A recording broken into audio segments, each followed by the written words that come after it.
Oh, delicious. Oh, hi there. Step aside, Jason Voorhees. There is a new killer in town, and this guy likes his horror movies a bit artsy and refined, like this fine mimosa. I'm kidding, this is just orange juice.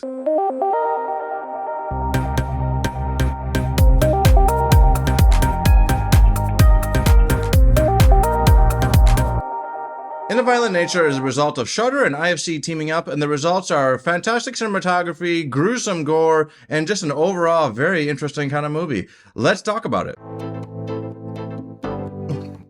Oops, sorry about that. It's just so tasty. This movie is not going to appeal to everybody. I'm going to come right out and say that right away. If you're a hardcore horror fan, don't just think that you're going to automatically like this movie. Why would you do that?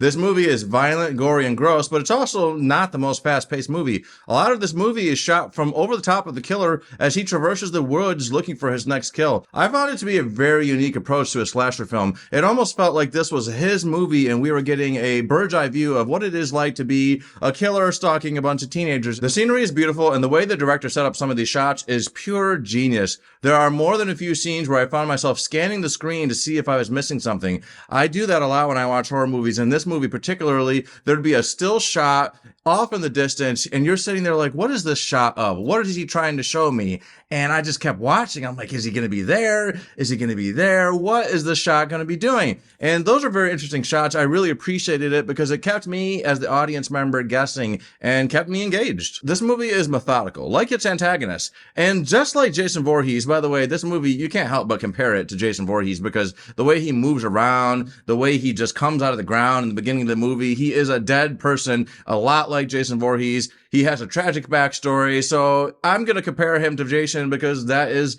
very clearly where the inspiration came from. Anyway, like Jason, he is very easy to outrun, but unlike Jason, you can actually fully escape this guy. If you can run and run and run and just go far enough, you'll eventually get away from this guy. Jason, that guy shows up in places where he was not previously, and he makes record time. Not this guy, though. Not this guy. We do get the usual teens in this movie, and they are just like the cliche characters you've seen in so many other horror movies.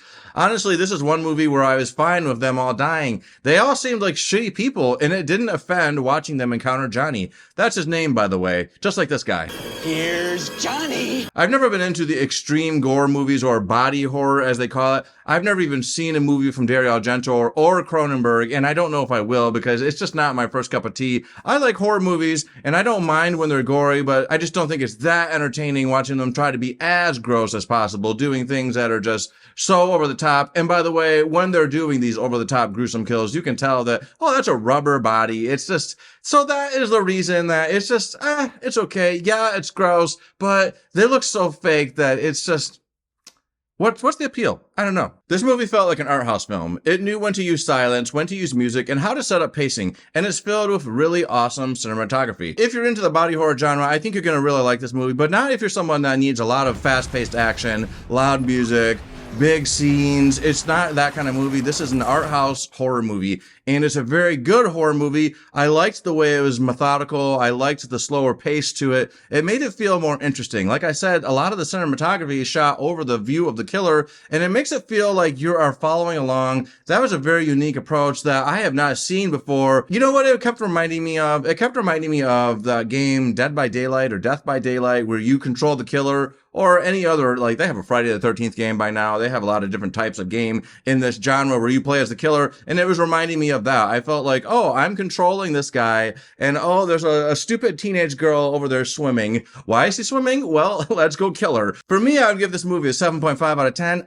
I did it. I did that very lame 0.5, but I just think it deserves better than a 7, and it's not quite up to an 8. So that's where I'm going to land. If you agree with me, put your thoughts in the comments and let me know. And also, did you see this movie yet? Are you planning on seeing it? It's a very niche kind of movie. You have to really be into this genre to really want to see this movie. So I don't expect this movie to make huge waves. Maybe it'll get a lot of views when it gets released to Shudder or whatever streaming platform it's going to go to. Either way, let me know. Did you guys see this movie? Did you like this video? If you did, please hit the like button. And if you want to hear more things from me, please subscribe to this channel. Later.